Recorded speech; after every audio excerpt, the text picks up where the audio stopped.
Hey, I'm going to talk about soybean today, which is, kind of troubling for me because I spent most of my career working on corn. I've already shown you that for the last 40 years I've worked on corn. But during that time, I did learn a few things about soybean. This is a few soybean hits. When I was studying corn, I studied the continuous corn yield penalty, and I knew that if soybean was the previous crop to your corn, you got a 20 to 25 bushel yield advantage, right? Now, if corn was the previous crop, it was a penalty. And I also knew that if soybean was the previous crop, you could use 40 pounds less nitrogen on your corn. That's the so-called soybean nitrogen credit. But by the way, that's a myth. There's no such thing as a soybean nitrogen credit. It's actually a corn residue penalty. But I knew that before I worked on soybean. I also knew that corn and soybean had different root systems. I had dug them up. I knew that corn was a fibrous root crop, and I knew that soybean was a taproot crop. And I'm going to tell you that taproot crops like soybean, they can improve the soil tilth.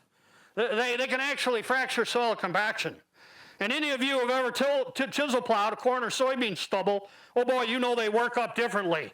I mean, I got a photographic evidence of this. This is one day after a fall chisel plow. That's third-year continuous corn versus soybean. Talk about a difference. When I'm on the soybean side, it's like mellow. I mean, I could skip across here in my bare feet. But when I got to the corn side, I might sprain my ankle, fall down, gouge my eye out on a piece of stalk residue. I mean, the problem is root balls. So those are things I knew about soybean. Now, sticking with today's theme, yield of dreams, I'm going to ask you, what would be a grand slam soybean yield? All right, I know you're thinking the world record, right? 218 bushels. That's like winning the pennant. That's not a grand slam.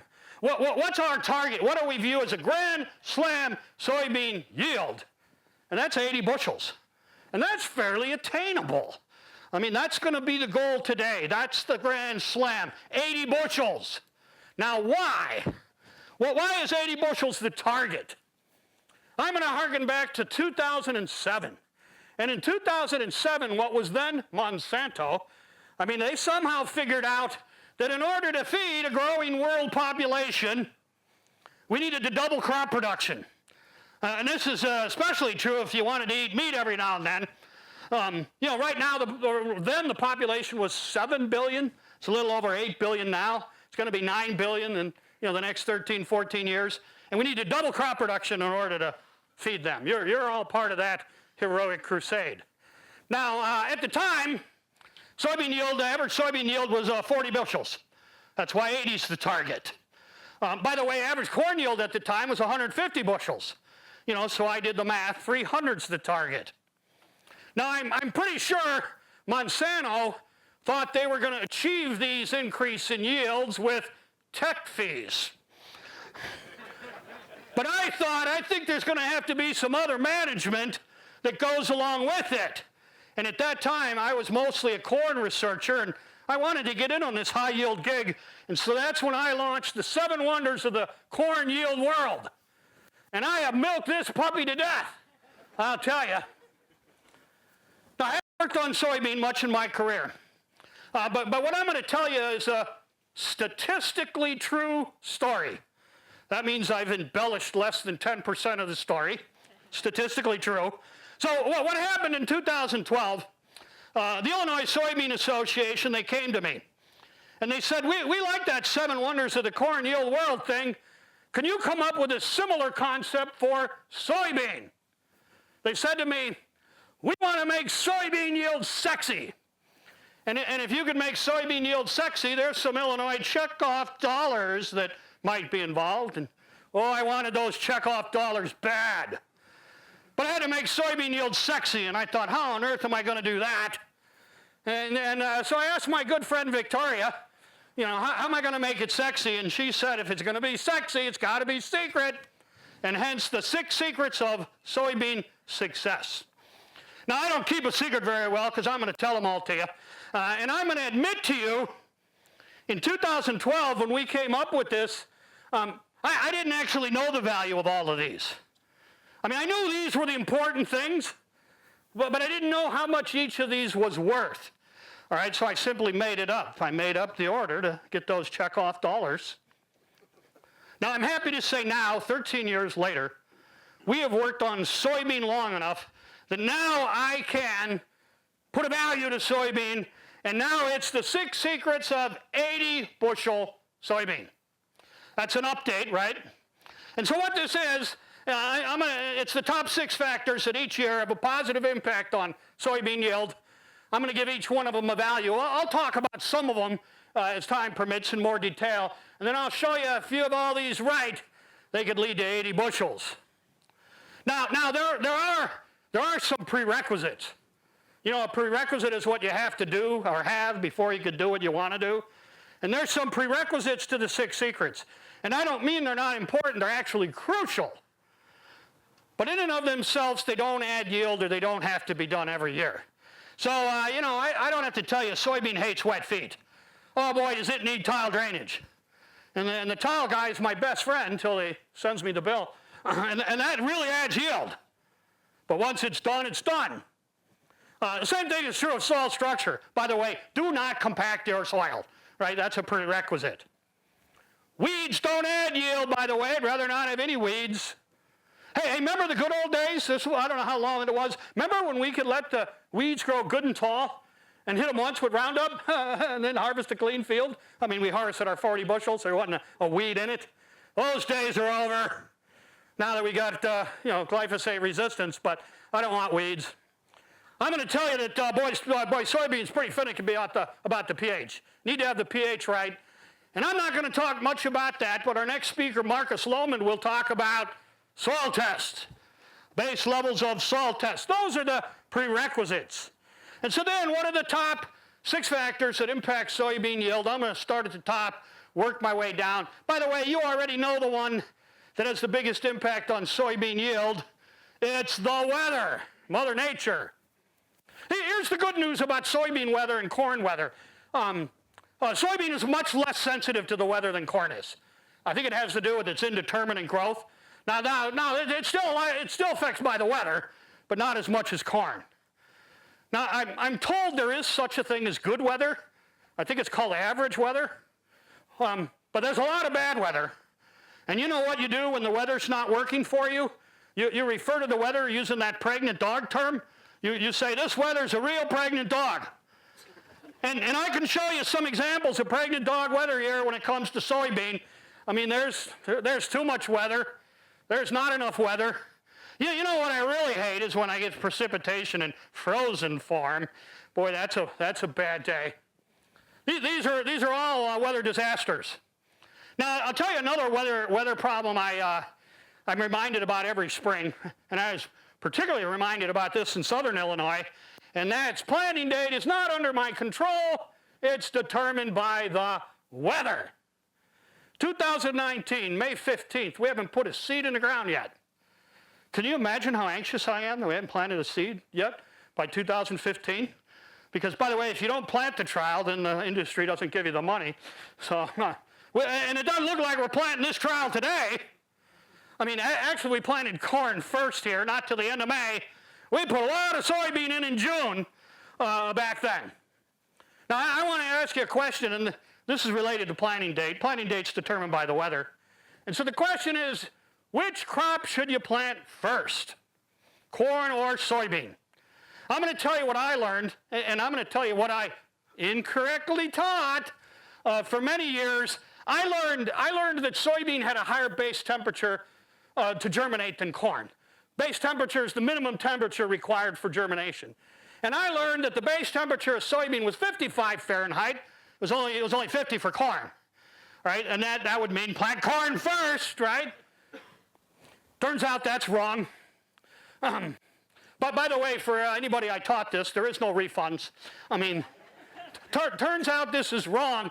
Well, it was right at the time because remember we were bin running seed, and it wasn't of the quality that it is now. Now that we're buying, premium treated seed, turns out that soybean actually has the same base temperature to emerge as does corn. So back in, I think it was 2014-15, There was a UI grad, a guy I had in class, so I knew he was a smart guy. A.J. Woodyard, when he worked at BASF, and the story goes he planted soybean in March. And we're like, you idiot, A.J., that'll never work. All right, and I think it was something like 90 bushels. And then we go, oh, this is a one-off. And then he did it again, 100 bushels. And then we went, oh, wow. So we better go back and look at all of our previous soybean data and see if there's some relationship to when we planted it and what the yield was. So we went back and we looked at 8 years worth of soybean data. Remember, we didn't start working on soybean until 2012. And so what this is these are different trials.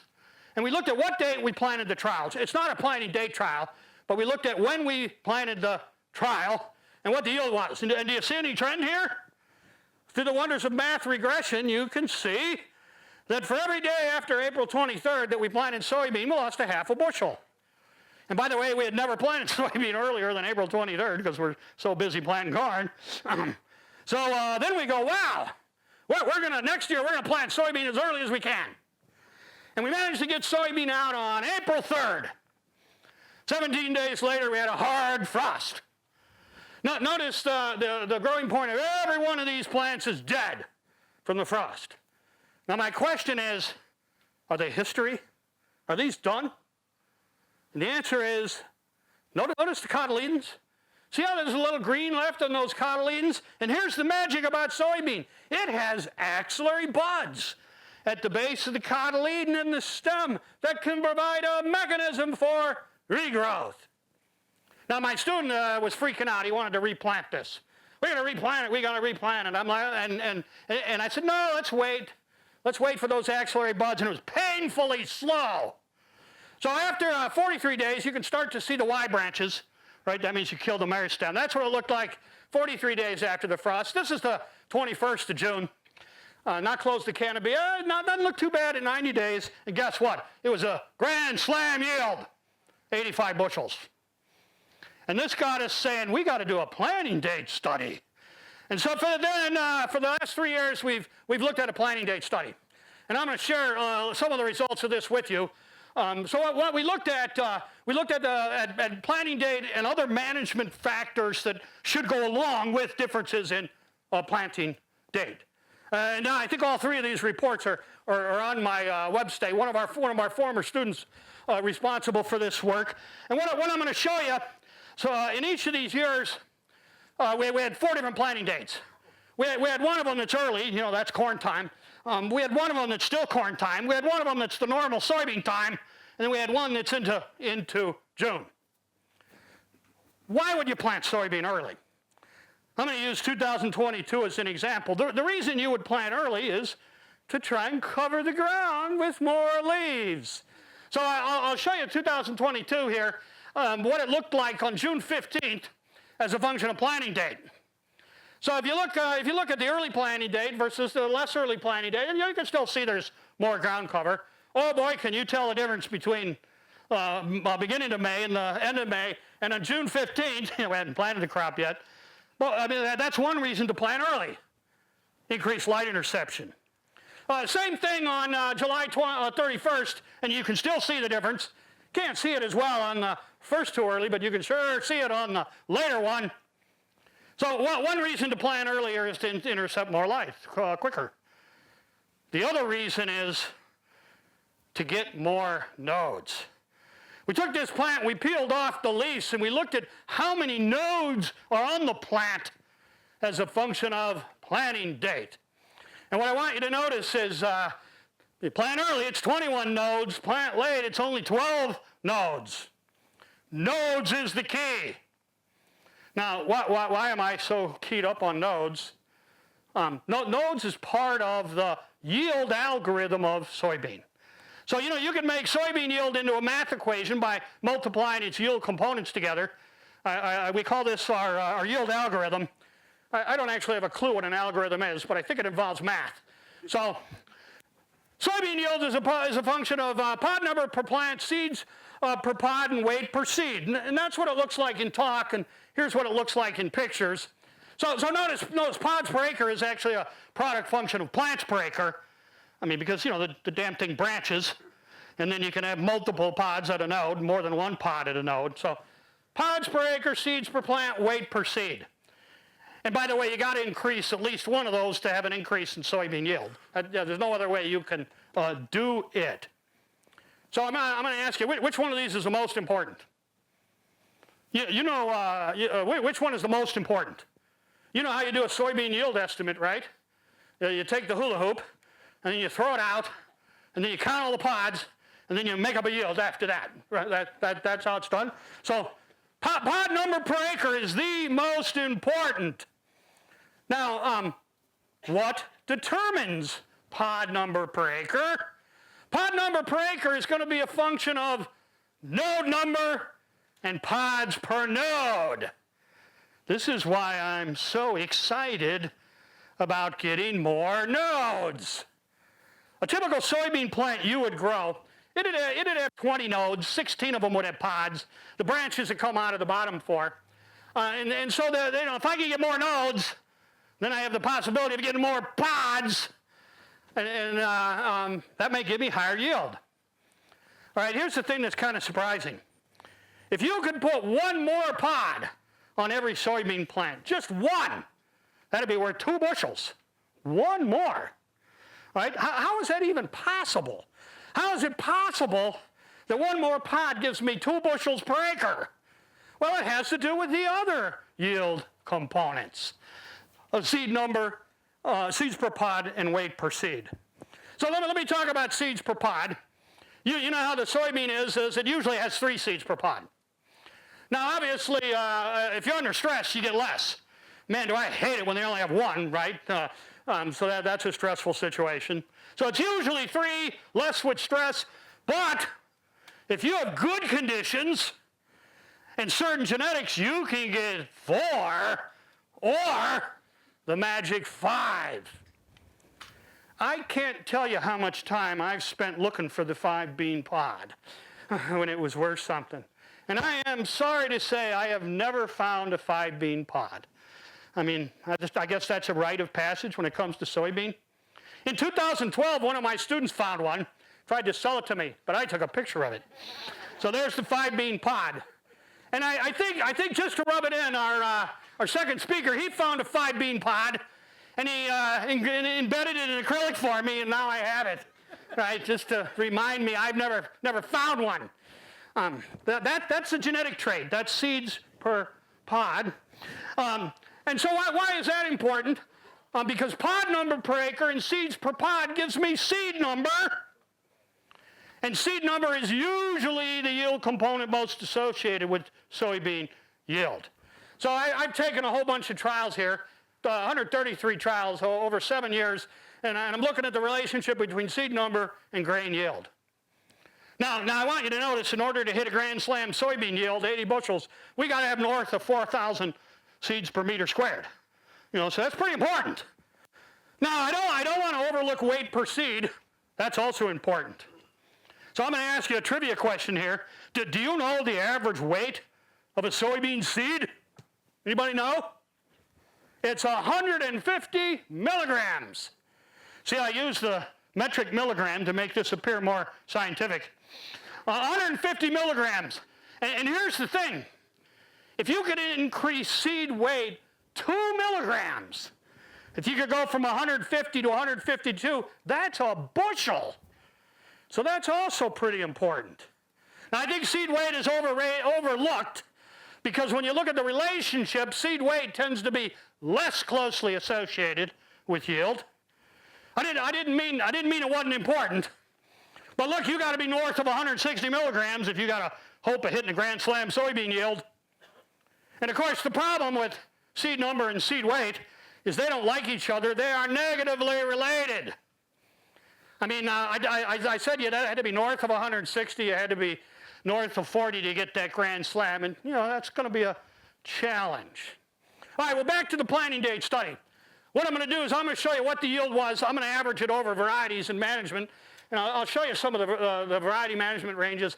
But I'm going to show you what the yield was as a function of planting date. Again, this is averaged over 16 varieties and different management. In 2022, Exactly what we predict, straight down, about a half a bushel per acre per day. In 2023, notice April 12th wasn't as good. The early one wasn't as good. You know, that shows you we didn't make the data up. I mean, you know, stuff happens. I blame the weather. But on average, you still see it helps to plant earlier than later. And in 2024, again, straight down. So I've averaged all these together, and I just want you to look at the average. After 3 years, bunch of varieties, you know, with management, about a half a bushel per acre per day every day after the third week of April. This is the single biggest thing you can do to increase soybean yield, plant early. And I'm seeing a quantum shift in Illinois to plant soybean ahead of corn. I watched some of my neighbors plant corn first. I said, why are you doing that? You should be planting soybean. All right, well, number 2, most important decision you make every year, way overlooked when it comes to soybean, and that is genetics and variety. Man, I watch growers, they agonize long and hard over what corn hybrid they're going to grow, and then they plant any old damn soybean. Is it round? Who cares? Big mistake. There's a huge difference among soybean varieties in their yield. Now, I'm going to tell you in our planting date study, we had variety as a component. 16 different varieties. And I'll use 2022 as the example. It's the same thing for the other years. And what I'll do is I'll take the early planting date and the late planting date, and I'll show you what the variety range in yield among those 16 varieties was. So again, this is the early planting date. There's the later planting date, and I want you to look at that range there. And if I planted it early, that range is 32 bushels. Well, man, don't tell me variety doesn't matter. I mean, it's a little less if I planted it in late, but it's still 11 bushels. Now, I want you to notice that 5 of these varieties got a grand slam if I planted them early. But none of them got a grand slam if I planted them late. Now, these varieties, they also differ in their relative maturity. So they differed in relative maturity from 2.4 to 4.2. And what I'm going to show you is I'm going to show you what the relative maturity was of each of these varieties. I'll superimpose it there. And so that's what the relative maturity was. Do you see any trends here? I mean, look at the top half. Doesn't matter when you plant it. Notice that there's bigger numbers than smaller numbers. I graphed this for you to make it look easier to see. And obviously, I think it makes sense that if you're planting early, plant a fuller relative maturity, take advantage of the season. But what we also see is if you're planting late, the fuller relative maturity also gives the higher yield. One advantage of a fuller relative maturity is it also has more nodes. Remember how excited I am about nodes? So that's one example. But what I'm going to show you is I'll take all 3 years, and then I'll average it over the planting dates and show you the impact of relative maturity. So this is averaged over planting dates, all 3 years. This is a regression equation. You know, that slope lets me see what the value of yield was. Now, of course, in 2022, full maturity is worth 8 bushels. Only 4 in 2023. But if I average it over everything, one full unit increase in relative maturity is 6 bushels. 6 bushels. I don't think it costs anymore. Right? Let's say you do a half an increase in relative maturity, 3 bushels. All right, these are by far the 2 biggest factors. I'm going to work through these other ones pretty quick. Some of our next speakers are going to talk on these. Number 3 is row spacing. I know a lot of you are in 15-inch or 30-inch rows, some debate. We can't do 15-inch rows, just look at our research equipment, but we can do 20s. And so what I'm going to say is the advantage of a narrow row, a 20 or a 15, over a 30-inch row is it's going to close the canopy sooner. Now the disadvantage is there's less air movement down that row, and that could lead to certain leaf diseases like white mold, but that's the idea. In the management varieties, we looked at it all in 30-inch rows and 20-inch rows, and I'll just summarize it for you here. If you plant early, narrow rows don't matter. The 30 is, in our research, the 30's been as good as the 20 with early planting. I think it just has time to fill the canopy. But if we plant late, then that narrow row is clearly better than the wide row. All right, well, number 4, foliar protection. This is fungicide and insecticide. All right, I'm not going to go into this in great detail, but I don't, we did look at it in these planting day trials, and I don't have to tell you if the advantage of foliar protection is it keeps the leaves healthier longer. They stay greener longer, end up with the heavier seed, increase in yield. Remember, 2 milligrams is a bushel. We looked at foliar protection. In all of them, I'm going to give it a 6 bushel increase in yield, and I'm going to tell you that it didn't matter when it was planted, 3 to 6. We might have thought, well, if we plant early, it's more important because we have a higher yield potential. Maybe we have more diseases later, but we see the same value somewhere in the 3 to 6 bushel range, regardless of when we plant. Number 5, fertility. I'm giving it a 5 bushel value. Now, I'm not going to tell you that fertility is not important. Oh boy, 80 bushel soybean needs a lot of nutrients. I'm going to show you how much of our 6 favorite nutrients it takes to grow 80 bushel soybean. So what I'm showing you here, these are my 6 favorite nutrients. I'm showing you how much is required to produce 80 bushel soybean. That's how much it has to suck up over the course of the season. I'm showing you how much is removed with the seed with 80 bushel soybean. That's how much you take off your field, right? If times are good and there's no tariffs, this all ultimately ends up in China, and you have to replace it. And then I've also shown you the coefficient, so if you have less or more. Now, I know you see the fertilizer companies publish these coefficients. They tend to be a little higher than ours. Well, they're selling you fertilizer. But now we looked at the need for fertilizer in all of these trials. Phosphorus, potassium, and sulfur. And you would think the higher the yield potential, the greater the need for fertility. That's how corn would work. So you would think if I plant it early and I have a higher yield potential, I got to pay more attention to my fertility. But that's not what we see. We see the exact opposite. We actually see that late planted soybean needs the fertility more than early. So when we plant early, we only got less than a 1 bushel advantage from the early planting. When we plant late, it's 2 bushels. I think Marcus Lohman, the next speaker, he's going to touch on why that is, but it's completely opposite corn.